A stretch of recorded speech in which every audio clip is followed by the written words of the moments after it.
68 porque es 68. Ya y no estoy grabando. 67. Bienvenidos y bienvenidas Hola, al buenos días. segundo unboxing del año 2000. ¿A 26. qué día? ¿27? No, 26. En el 27 estaréis en el ISTI. ¿Os vais a acordar del cole?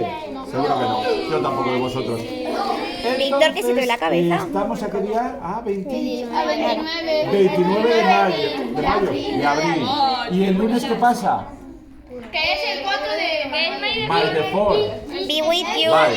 Bueno, a ver, ¿qué tenemos aquí? ¿Qué tenemos aquí? 68. Y 24 piezas. 24 piezas. ¿Cuántos somos? Bueno, 24. O sea que si vienen 23, Julio se queda sin... Tenemos una Vale. mini bomba nuclear. ¿A qué huele? ¿A bacon? A ver, ya quiero verlo. Huele a mí. bueno, se han acercado un poquito, pero no pasa nada.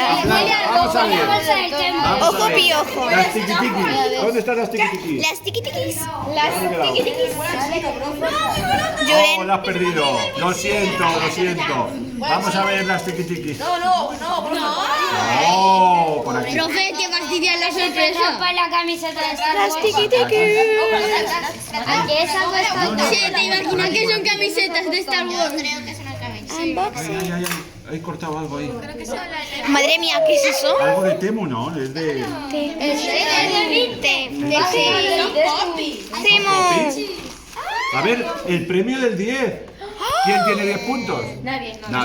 ¿Y 9? ¿Y 8? Uy, pues estáis a punto de conseguir... ¡Hala! Pero qué monado. ¡Los huevos! ¡Los huevos! Madre ¡Qué mía. mono! ¡Ay, qué suave! Oye, apartaros. ¡Aloha! Adiós.